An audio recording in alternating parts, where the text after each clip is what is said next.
So, as jy dan stil raak met een of ander area, of dit nou fisies, finansiëel, of loopbaan, of gesondheid, wat dit ook al is, moet jy gaan stil raak en jy moet visualiseer, sien daai prentjie duidelik en skryf dit neer, sintuiglik. Want onthou, alle informasie kom sintuiglik, wat ons sien, hoor, ruik, proe en voel in ons brein in.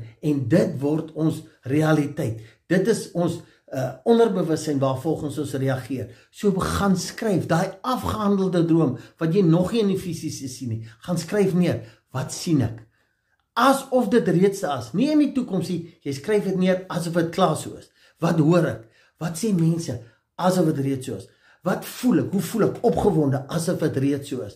En dan, ietsie wat jy dalk ruik of proe, nee, wat in konneksie is daarmee. Skryf dit in detail neer. Skryf ook wat jy daaroor sê, asof dit reeds afgehandel is.